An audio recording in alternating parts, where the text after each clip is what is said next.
Okay, great. We'll start now. So how's it going, everybody? My name's Tom, and obviously I've got Tyrone here again this week, and we're here to talk about some Forex. Hi everyone, and welcome back to Learn It Live. Yeah, been a couple of weeks, but we're glad to be back. Today we're going to be talking about breakouts and retracements. We're going to be looking at specifically the Euro-US dollar today. So if anyone's been watching that pair, you'll definitely be very interested in today's session. To start off with, I'd just like to read out a bit of a risk warning. I'll leave it here for a couple of seconds. So obviously the information that we're providing here today has been produced by third parties and does not reflect the opinion of Pepperstone. The information has been provided without any alteration or verification. I'll just leave the rest up there for a couple of seconds for everyone to read. Obviously this is general advice only. Okay, so let's go through what we're going to be covering today. So we're going to be covering how to deal with false breakouts. I think that's something that a lot of traders struggle with. Obviously, when you're doing trading or anything like that, you're going to notice that sometimes you're going to get involved in a trade and it's going to look very different the next day or even 4 hours later or 1 hour later. So we're going to be talking about how we can use confirmation or how we can find confirmation in the market to maybe improve our profitability and tradability. We're also going to be identifying a head and shoulders breakout pattern specifically on the Euro-US dollar. So I think a lot of people are going to enjoy that. We're going to identify some value reversals. We're going to identify and increase and figure out how to increase our take profit percentages. And we're going to show you a mistake that was made on one of the trades we placed a few weeks ago, just so you guys can learn from that. We're then going to go through some trade management using the Pepperstone Smarter Trading tools and give you some live examples in the markets right now. So how do we deal with a false breakout? I think that's always the question a lot of people ask. And the easiest way is actually to let the market do it for you. To figure out how to do this, we really want to use multi-time frame analysis on the charts. And then when we can do that, we might be saying, looking at this trade on a daily, but we might want to look at 4 hour and weekly charts to see whether the market is showing us a different picture or a different trading idea. Yeah, definitely. Then we're going to apply the $1 million test before we place any trades to basically work out whether, if we were trading with $1 million, would we place the same trade? It's a very important way to look at trading because it really stamps out a lot of the we'll see how it goes type trading. When we're placing trades, we really want to only place the quality trades that we see with the most likelihood of success. We don't want to be putting ourselves in a position where we're going in for the hell of it. That's the one thing that the $1 million test certainly cuts out. And we're also going to talk about how confirmation is always important no matter what pattern we're looking at or what setup we're looking at. So we'll have a bit of a talk about confirmation just to make sure that everybody understands exactly what we're talking about. I think an easy way of really explaining confirmation is always key is if anyone's ever looked at a full day worth of trade, let's say we take the Asian session, which obviously we trade here in Australia. At the end of the Asian session in a Forex market, the candle might be bullish, let's say, and it's gone up 50 pips on the Australian US dollar. Then by the end of the London session, maybe the Australian US dollar is actually down 10 pips for the day, and then by the end of the New York session, it's down 50 pips. So things can look very different throughout that day, and obviously we have that big trading range, and that's why even if we see something going up maybe during the day and get involved in that trade, by the end of that daily candle, it may look very different. So confirmation is always key, and whatever time frame you're trading on, you really want to make sure that that specific candle has already closed and it isn't just about to close, because I'm sure we've all been caught out by the whole 15 seconds before the candle closes and all of a sudden the currency moves 35 pips before that actually happens. It does happen, and then at the end of that 15 seconds the candle looks very, very different. Part of the reason why daily candles and weekly candles are so widely used in the broader market is because they are representing the price action of, in the case of the daily, 3 world markets opening and closing. And of course, in a weekly market, we're talking about 5 full days of trading. So the signals that we're getting from those candles are very, very important. So trying to preempt what a candle may look like at close, especially in those time frames, can be very, very dangerous. So we'll be certainly looking at that and making sure that we're looking at all the right confirmation keys. So let's take a look at a particular pattern that we're going to be discussing today, and I think this is a new one for Learn It Live. So it's a head and shoulders pattern. I'm sure many people are familiar with it. It's often recognized in the markets, sometimes incorrectly. So it's really important that we understand how we should be spotting head and shoulders and the kind of issues that can be around head and shoulders patterns and incorrect spotting. So if we look here, we've got obviously a left shoulder, a head, and a right shoulder. The importance here really is that either it's symmetrical like this, where you've got the left shoulder and the right shoulder being very similar in height with the head sticking out above. And then of course, you've also got another kind of option where the right shoulder is slightly lower than the left shoulder. And that's actually the one we prefer. And the reason we prefer it is think about the position or the way that this particular head and shoulders should be going. In this head and shoulders, we're looking for the market to be selling off. So if the right shoulder was smaller, then it would actually be telling us that the market is very keen to sell it down, that particular currency, and that the market couldn't wait for it to get back to the left shoulder area. Yes, as much as head and shoulders patterns are sexy to say, and a lot of people like to say they trade head and shoulders patterns, it's really what the price action represents inside the pattern that makes them so successful. And it's probably what brings most people and traders undone when they actually trade them incorrectly. So if we look at what the first part of the head and shoulders pattern is trying to tell us, obviously we're in an uptrend when we're seeing higher highs and higher lows, and by the time the left shoulder is formed, price doesn't look any different. And at the top of the head, before it actually retraces, there's nothing to say that this is not going to be an ongoing long-term trend. But the fact that the head retracement goes all the way back to the previous trough, which is the left shoulder's trough, is actually signifying that the long-term trend has weakened significantly. So in a perfect world, the head would have retraced back to the level of the peak of the left shoulder. So, and that would have made a nice even 2 steps forward, 1 step back approach, and the long-term trend would be expected to continue. But the fact that it's broken that trough means that it's retraced basically 100% of the last move from the last trough. Now, when it's attempted to go up again from that neckline, which is now forming a base, the right shoulder formation has failed to go any higher than the head. Clearly, if it's any higher than probably halfway to 2/3 of the head length, then it's probably not really going to be a head and shoulders. Well, certainly not going to be a head and shoulders we want to be involved in. So the fact that price has struggled to get past the height of that right shoulder, which is around the same level as the left shoulder, is telling us that the momentum in this trend before the pattern started to form has weakened significantly. Okay, so it's nearly a foregone conclusion that when the right shoulder comes back and retests that base where the troughs are, that if it breaks it, the trend has actually reversed and it's more than likely going to sell off from here. So let's take a look at actually how we trade this head and shoulders pattern. So you can see here something called the neckline. So a lot of people obviously do realize why it's called head and shoulders. It looks kind of like a human with the head poking out and obviously the shoulders. And the neckline is just the term that we give to basically the point where the market would be breaking and therefore completing or giving us the confirmation of this pattern. So if we take a look at how we actually trade this strategy, what we're looking at doing is selling when the market breaks below that neckline period, and then we're usually placing our stop loss somewhere above the right shoulder. It doesn't always have to be there, but that is the conservative stop loss area. Then what we want to do is we want to be looking at what kind of take profit or what kind of price target we should be setting. So having your stop loss is great, having your entry is great, but how much money can we actually make from this trade? So that's where you take the distance between the neckline and the head, and then that's the target level. And we're going to be taking a look at the Euro-US dollar today with this specific pattern, and you'll see how it's playing out right now.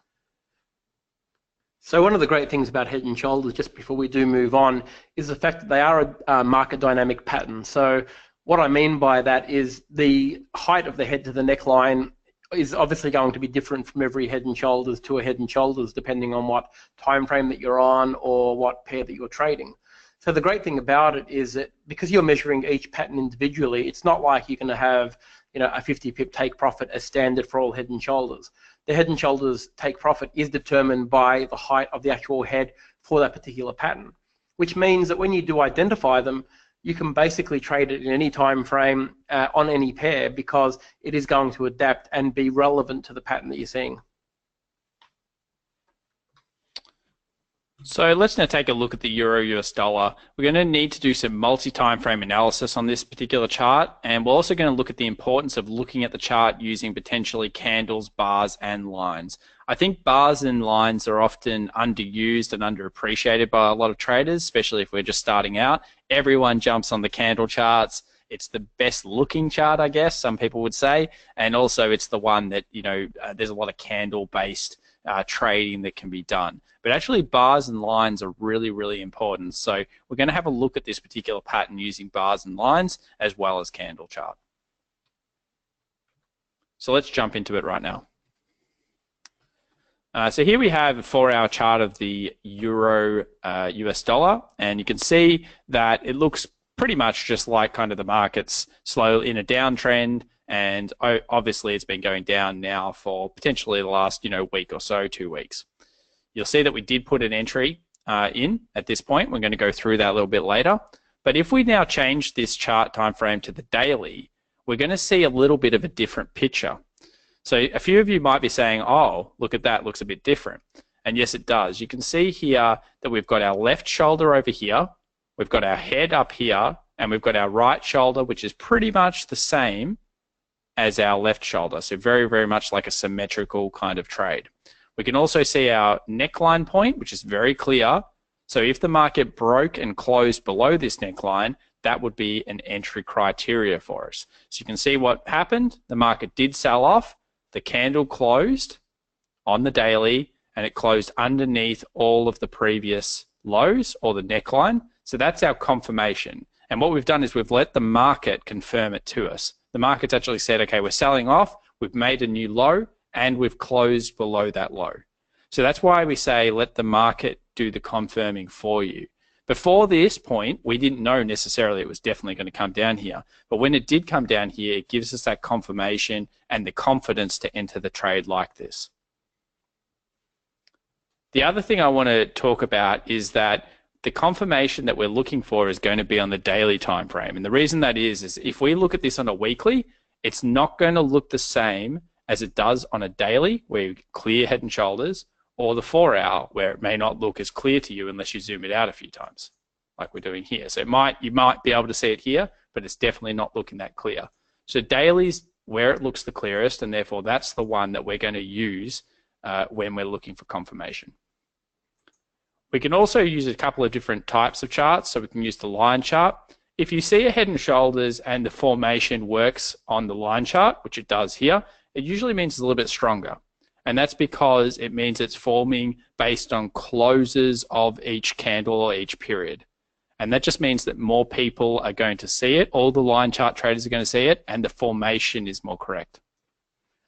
So just touching on why the line chart is so important to basically find where patterns are forming, where sometimes they can be a little bit hidden with the noise of the market. I'm going to take you back just to a candle for just one moment. And I want you to have a very close look at the head of this actual head and shoulders pattern on the Euro USD. So if you actually take it back to a line chart, what you're going to see here is actually a smaller head and shoulders formation that actually formed the head of the bigger one. Now, I'm sure a lot of you are looking at it and probably thinking to yourself, what is he on about? But you actually have to go back to a line chart to see it far clearer. So when you take it back to a line chart, you can see very clearly that the head and shoulders are very pronounced. And that's because the line chart uses close prices rather than basically the open, high, low, close, which is taking out a lot of the noise and a lot of the background, I guess, mess that makes things hard to see. So in isolation, you would say, I mean, and that head and shoulders played out exactly as we would have expected. It's, as you can see, the neckline was there and it broke through and completely went down. And when we go back to a candle chart, you can see that the price action that was happening on those shoulders looks very, very different. It looks, I'm going to blow it up a little bit. You can see here that price reached nearly the same height as the head, which is far from ideal for a head and shoulders pattern. But anybody who's doing candle analysis will know that that candle is not quite a perfect shooting star, but very close to being one. So as much as price reached quite a high point, it actually rejected very, very sharply from that level. So I guess that negates a little bit of the effect of the shoulder being a little bit high. But probably the most important thing, especially when we go to the, I'll just take it back one level, is like I touched on earlier, prior to the head and shoulders formation, you're seeing very pronounced higher highs and higher lows working all the way up. Okay, so when it did eventually get to the head and come down, it broke that sequence of making higher highs and higher lows. So like we said earlier, when the right shoulder fails to make a higher peak, it's actually signaling that the trend is about to reverse. Now, if we look at that, we can see we've got a peak, we've got a trough, we've got a considerably lower peak from there. And once that neckline breaks, we've actually got a lower trough, which in technical terms is a change of trend. So as much as it is a head and shoulders pattern, all it's doing is actually confirming what we probably already should have known, that the trend has actually changed. So you can see there's a lot of different ways that you can analyze it, but at the end of the day, what you want to do is you want to wait for that confirmation, and when you get that confirmation, then we can figure out where we potentially want to take our profit. Now, I've made it a little bit shorter today just because there's another method we'll talk about a little bit later in here. But if we were to consider taking this trade, what we'd be doing is we'd be taking the distance from the head to the neckline. We would then, just grab that, and then we would basically figure out what that should be expected, which it should be expected to actually go all the way down here. Now, that kind of makes sense because obviously that's where the previous peaks were, but you'll notice that I have my take profit a little bit earlier. And the reason you do that is because often you don't want to go for everything that the market might be telling you, but you also need to make common sense. You know, does it make sense that it's going to go all the way down here? Maybe it does, but this is going to be a very key point of now support that was once resistance for this particular trade. So we want to kind of change and modify some things from theory because that's really what live trading is about. Obviously, it's about being able to modify your strategy slightly depending on what you see. I'll just quickly jump into the pound yen just to, I guess, further tell or show you guys what I mean by that. So you'll see here we placed a trade here, I think it was a few weeks ago, and then of course it was to the buy side and we set our take profit probably a little bit too high. And the reason we did that is because we got a little bit greedy. But what happened? The market did go up and it went up considerably. I mean, this is, you know, quite a few pips. This is about 390 pips at the peak up here, and we were looking for only about maximum of about 440. So it's quite a lot of pips on the pound yen. But what we did is we made one of the fundamental mistakes that you will see often traders make, and we went for everything rather than going for around 80%, or like we call it, the 80% rule. And that would have meant that if we were taking this trade, we probably should have taken it off, not at the peak here, but around this area here. So if you ever do these kind of, like any look at any of these kind of trades, what you should usually do is consider what do you expect the market to give you, and then take about 80% of that. Because often the market will stop just before, it'll then reverse, and I'm sure we've all been in the position where we've given away 100 pips of profit and just closed it at 20 or something like that. So I always like to take 80% rather than take no percent. By following that rule, and we have talked about it in earlier Learn It Live sessions, it actually increases the success of a lot of the patterns that we're talking about, well, almost 50%. So you'll be amazed at what a difference it'll make to the success rate of the patterns when you do actually follow the 80% rule, which is basically telling us that as many traders as there are actually trading these patterns, there's probably an equal amount trying to break them. So what we'll actually do is we'll close this one off because it should have already been closed. So we might as well take some of it, and we'll get rid of that now. There we go. All right, let's jump back into some theory and talk about some value reversals specifically to this euro US dollar and see how we might be able to get involved with this trade even if we'd missed out initially, and how we might be using role reversal as something to help us with that method.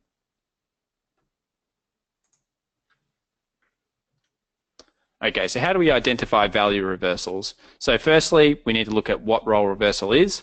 Then we'll quickly take Fibonacci retracements again, have a look at that, and we'll just quickly cover support resistance. But if you watch some of our other videos, we cover support resistance of Fibonacci in a little bit more detail in those previous ones. So what is role reversal? So role reversal is really where resistance becomes support or support becomes resistance. So it's a point where previously the market was unable to maybe, in this case, get any higher, then eventually it did get higher, and then when it comes back down to that previous point, that resistance now acts as support. So if we look at the live market or a market, in general, we can see here where the resistance multiple times was touched, in this case 4 times, and then it becomes support over here, and the market is unable to break or go to a lower point and then continues with that trend. So the reason we really like role reversal is because generally, or in pretty much all the time, it's always going to be giving us an entry in the trend. So it's going to give us a conservative entry potentially in the trend, and it can be used with many patterns. So the reason that support or resistance forms in the first place is generally a fundamental or technical level anyway. So if we look at this example on screen, you can see that we've had 4 significant touches and sold off every single time. So it stands to reason that when it does eventually break, it's going to act as some form of support, mainly because for the very reason that it wouldn't let it go through in the first place, price had reason to actually treat that level with a fair bit of respect. So the bigger the time frame, again, I know we've mentioned it several times, but the bigger the time frame, the more important the support and resistance. So on this one, we're looking at a 4-hour chart, which is pretty reasonable. But if we took this back to a daily or even a weekly, these points will be just a little bit more pronounced, but the support and resistance is still there. So it certainly pays to trade, using this type of method. But as Thomas alluded to earlier, when it does eventually break through, you can be assured that you are trading in the direction of the trend, which of course makes everything easier regardless of what you're doing. So let's now, I guess, take this concept of role reversal and apply it to that Euro-US dollar chart. So if we're taking a look at the Euro-US dollar, and we've got it, let's say, on the daily over here, what you'll notice is that when the market closed underneath here, at this point here, we will be looking at potentially, if it does come down and doesn't hit our take profits, let's say it comes down to around where it is right now, it may come up and test the neckline. So sometimes what we can see is the market will come down a little bit, then it will come back, and then that previous neckline, which in this case is previously support, will become resistance, and we can get involved at that point, obviously, with the concept of trading it to the lower point. So that's the kind of thing that we're looking at when we're discussing role reversal inside of patterns or role reversal in general. We've identified that this actually is in at least a short-term time frame downtrend, and then we've identified that it's also a head and shoulders pattern, and then we've said, okay, well, if it is a head and shoulders pattern, if it does come back up and test the neckline area, then that could be a conservative entry for us using the concept of role reversal. So for many traders out there, I know I certainly like very fast and sharp moves whenever I'm placing a trade, because obviously the less time you spend in the market, the less risk you're at of actually having things go wrong. But in this instance, a lot of people might be saying, well, if the trade comes back to the neckline, isn't the head and shoulders failing to an extent? Well, no, not really, because actually coming back to the neckline, all the market's actually doing is really showing a healthy downtrend. So most of the time, we expect the longer term moves to be about 2 times the size of the pullback. So by actually breaking the neckline and coming back and touching it, all it's actually doing is confirming that the pattern is strong. Now, of course, that level has to hold for the head and shoulders to be valid, but if you do miss the initial break because it may have been too sharp, or it may have happened in a market that you weren't trading, perhaps to London or New York for our Australian traders, don't be afraid to re-enter that pattern if the signs are still there and it does retrace to the neckline, because it certainly hasn't weakened the pattern, and in a lot of ways it's actually strengthened what you're seeing, because it's verifying that that level is going to provide resistance now, and the sell-off may happen after that. So let's just take a quick look at a couple of other areas in the market that we might be seeing role reversal. So if we take a look at the pound US dollar, a lot of people will be aware that obviously Great British Pound, they raised interest rates for the first time in a very long time the other day. And that is definitely going to be more important longer term in terms of the fundamentals. But what we're more interested in is the technicals. So if we're having a look here at this market, we'll notice that the market currently is finding support around this 130 kind of area, and of course it's finding some form of resistance around this 132 area. We can also just quickly, Tyrone just mentioning we probably should put this in, you'll find a pretty strong trend line through this whole pattern at the moment here. So it's pretty good trend line. You don't often see these in the market, but that's something to be watching out for as well. So just get rid of that just for a second. But what I'd like to do is I'd like to break this down to a 4-hour, and we can talk about some potential role reversals we may see in the market. So I think a few people here might be yelling out channel or some form of range-bound market, at least on the 4-hour, 1-hour charts. You'd definitely be correct. If the market was to go up and let's say break past these previous highs, what we may see is we may see the market then pull back, and this would be a good opportunity for something like a role reversal period, because we had previous resistance, and then that resistance should act as support. Same happens is if the market breaks to the downside. So if the market breaks to the downside, what we may see is we may see the market then pull back, and this previous support will act as resistance. And then, of course, we could get involved in that trade with the idea of selling it down. Another thing, because this is a channel, we can also figure out how much we could potentially be looking at in terms of a take profit. So this is an opportunity on a 4-hour or 1-hour chart that's a little bit different to the other ones, and it's not something that's happening right now, as in like it hasn't confirmed to us, but it may confirm to us over the next week, over the next 5 hours. You don't know.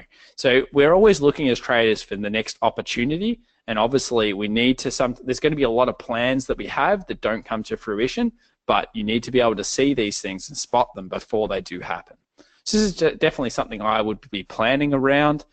Maybe I don't want to take the confirmation closes, but maybe I want to take the role reversal area. As is often the case with good support and resistance levels, you'll also see that the support line, or the bottom of the channel, if you like, that we've got here, is nearly the 130 flat. So it's a very, very key significant level in regards to where the price has been for the pound over the last, well, several months now. So as much as we can see a support line there in the bottom of a channel, it's also a key psychological level for a lot of traders who don't believe that the pound is going under 130 again. There's a lot of consensus out there that the 130 level will hold no matter what. So no matter what is not usually a sentence we use when we're trading, because anything can happen, but a lot of it becomes a self-fulfilling prophecy when there's going to be a lot of buying pressure at that point. So the sellers will have a great deal of difficulty getting it past there, short of some sort of economic interference, if you like. If somebody comes out and does something silly or says something silly in a press conference, yes, of course, technicals can completely go out the window, but what you will find is they often retrace back to these key support and resistance zones. So just be mindful of that when it is approaching a very, very key level, that there's going to be a lot of buying power at the 130, regardless of the channel and what's happening around the world. And you'll see that Tyrone writes a little bit about this in the FX Lounge as well. So yeah, it's a good one for you guys to check out if you want to keep up to date with some of that information. In regards to the pound US dollar, we'll actually probably be having a look at some of those plans in terms of how we could maybe plan around those. But I'd like to talk about Fibonacci with this particular currency as well, because when we're looking at the breaks, they could also be Fibonacci retracements. So let's just jump back into the slides for a second and talk about Fibonacci retracements. So we've done this one before. We'll skim over it a little bit. Obviously, there's 4 main Fibonacci levels that people use: 23.6, 38.2, 50, and 61.8. We actually prefer the 38.2 and the 50. We've explained that, I think it was last time we were on, but 38.2 and 50 are definitely our favorites. And in terms of drawing them, what you want to do is you want to left click on the low and then drag it and drop it to the high and release. And of course, for the short side, we want to click on the high and then drag it and drop it and release on the low. So let's take a look back in the charts again and see some potential things that might happen. So if the market was to go, let's say, bullish, and we'll just change this.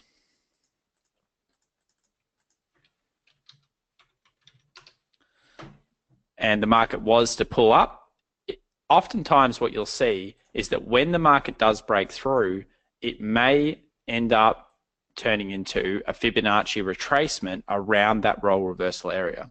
And what this does is it further strengthens our case to be in that trade, because if that does happen, we're going to not only have the role reversal support resistance traders with us, but we're also going to have a lot of Fibonacci retracement traders with us. And there is a lot of them out there. They came originally from like the stock markets. Obviously in the currency markets, Fibonacci definitely works very, very well. So we would suggest that sometimes when you're concepting up things like role reversal, or you're looking at a pattern like a head and shoulders like on the Euro US dollar, you can always throw on a Fibonacci of that last move, and if that's lining up with the area that you're targeting, it further strengthens your case. And like we've always stated, it's all about getting as many reasons as possible to get into that trade, and finding as many other people that'll probably be in that trade, because you really do want people to continuously enter trades as it's going in that direction, because that's what pushes the market.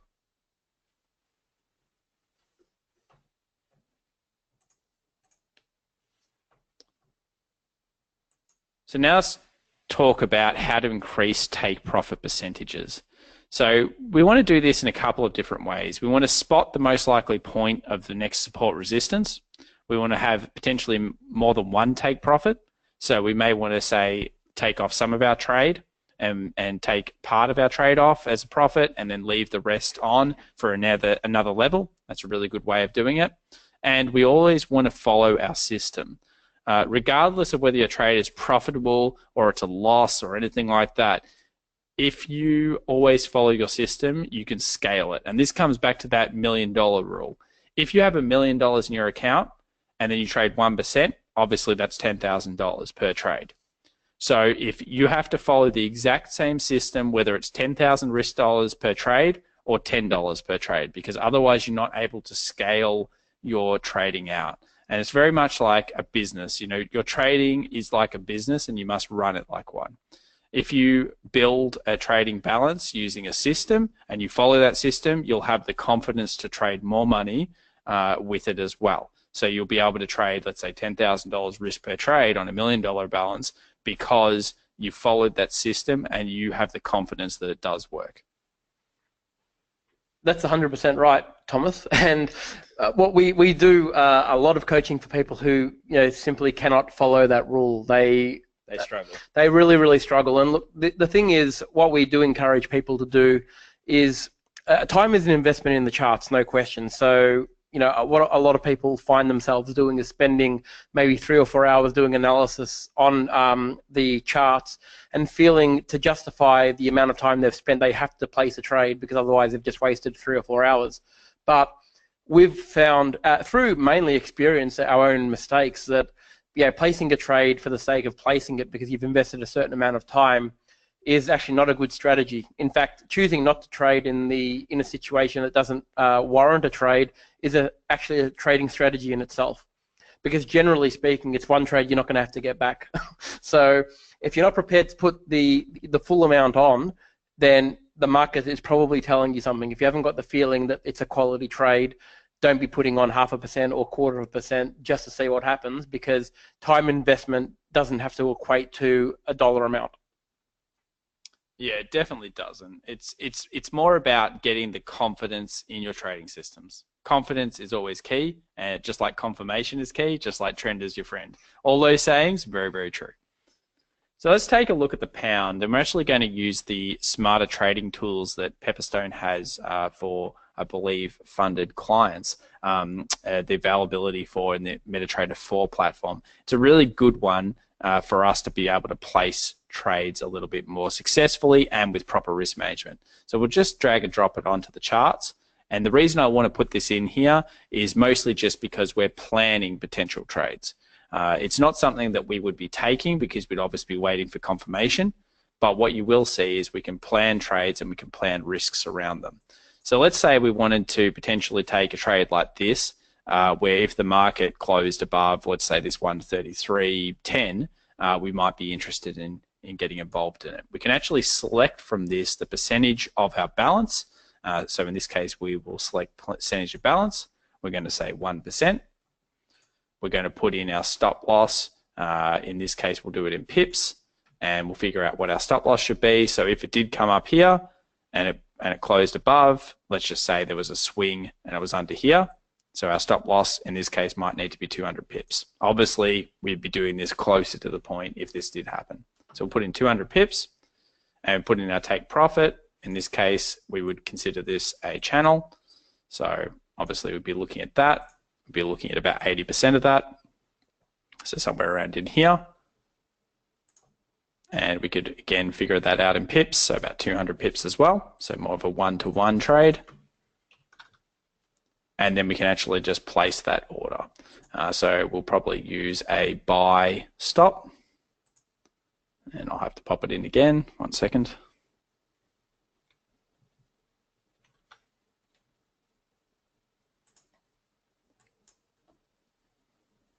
Okay, and you'll see it placed it down here, and it's also worked out our contract size for 1% of our account. So it's really, really handy tool because it means that we can keep our trading consistent and follow our plans. And that's really the most important thing, as Tyrone said, keeping everything very consistent so we can apply that $1 million rule to everything so we can scale out our trading. So I'd just like to hand it over to Josh, and if anyone has any questions they'd like to ask us, we're more than happy to go through that for the last 10 minutes of today and see if we can help anybody. So while we're getting some questions together, just with the smarter trading tools, for any of you who haven't got those installed on your computer, definitely talk to your Pepperstone account manager, because they're a fantastic like to keep your rules-based systems all working properly. You literally cannot go wrong with them. So it's an initiative brought to us from Pepperstone. It's just one of the great things they've provided for all of their traders. So take advantage of it. I think it is for funded accounts though, so you will have to have one of those. But still, free tool, very, very good. All right, Josh, have you got any questions for us? Yeah, hey Tom, we've got the one here, quite an interesting one, in relation to head and shoulders and time frames. So the question is, what about the fact that people say higher time frames dictate lower time frames? I find that lower time frames change way before higher time frames. So what's your response to that? Well, lower time frames definitely will change before higher time frames in terms of you'll see the change of trend faster. That being said, though, we've got to think about it from where the flow of money is. If we think about it logically, money is still managed a lot by humans, and especially in any market, really. So if we're seeing a pattern on the daily time frame, more people are more likely to see it than they will on a 5-minute or 15-minute time frame. So in terms of the significance of the pattern or the move, it will be more significant on the daily or weekly or 4-hour time frames because more people are going to see it. And if we think about a trader's life, let's say this is a professional trader that's a hedge fund manager, realistically, they're not working all day. They're working, let's say, 8 hours a day maximum. Some of them probably having lunch for 3 hours as well. But, you know, what they are doing is they're only looking usually at the bigger time frames, and that's where they're making a lot of their decisions. Once they've made their decision, what they're mostly doing is scaling into their order. So let's say they've made a decision on something like this head and shoulders pattern. What they're going to be doing is every time they might have a conservative entry, an initial entry, and then as the market's making new lows, they may have extra orders to place at those points. So when the market makes a new low, they trigger some extra orders in. And that's because they can't just do what we can do, where we place one lot in the market and it's instantly taken. They may need to place hundreds of millions of dollars worth of trades, and they can't just click the button and it works. The market's very, very large, but they do need to slowly add to their position because at the end of the day, their life is on the line in terms of their job if they make the wrong decision or wrong call. So yes, the shorter time frames will move faster in terms of changes of trends and things like that, but in terms of the overall trend, we can just see it here on the daily euro dollar. If we'd looked at this and said at this point here, we're in an uptrend, then you would notice that while there is pullbacks in this uptrend, overall, if you'd bought here or here or here or any of the points up until this head and shoulders, you would have been successful on the buy side. So even though on the smaller time frames, like a 15-minute, it's going to look like it's selling off here, overall the daily trend has held firm. And that's just like with that pound that we were looking at. where we look at that trend line, and you can see that trend line runs all the way through here. There's no coincidence that that's stuck with the daily. The daily is one of the most important charts. And just on that, the reason for always checking the bigger time frames when you are even looking on the smaller ones is just to ensure that you are trading with the prevailing trend in your favor, because it does just add volumes of I guess success to the trade that you're going to place, simply because of the momentum that's going with it from the bigger time frame. So even on that head and shoulders, if we just go back to the head and shoulders on the euro, as much as it's visible on the daily, and while you're waiting for all of those 4-hour and 1-hour traders out there, if you take this back to the smaller time frames, you're going to see many shifts in the trend from up to down. But the prevailing trend, even on the 4-hour, has been down for the last little bit anyway, from basically the right shoulder onwards. So for those actually preempting head and shoulders and waiting, you're going to get many opportunities to trade on the smaller time frames if that's what your inclination is, just simply trading in the direction of the head and shoulders formation.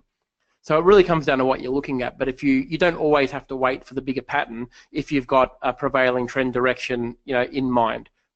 And you'll also see just little things like when you're on the 4-hour here, you'll notice that this is actually a flag pattern that's come off this break of the right shoulder.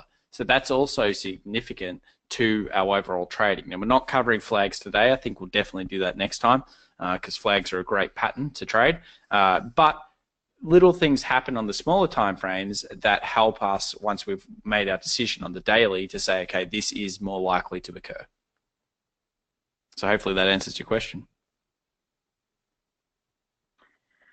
We've got another one here, quite interesting. After breaking the resistance on the retracement, what sort of candle would you be looking for entry confirmation? Yep, so breaking the resistance, did he say which particular pair he's talking about? Or is he talking about this head and shoulders? Pound dollar. Okay, cool. So what we'd be looking for, it's a very good question. Okay, so let's just break this down to the 4-hour again for a second. So if we did see a break of this resistance and it came back down here, we could be looking for a couple of different candles. One candle that we would focus on would be something like a bullish hammer.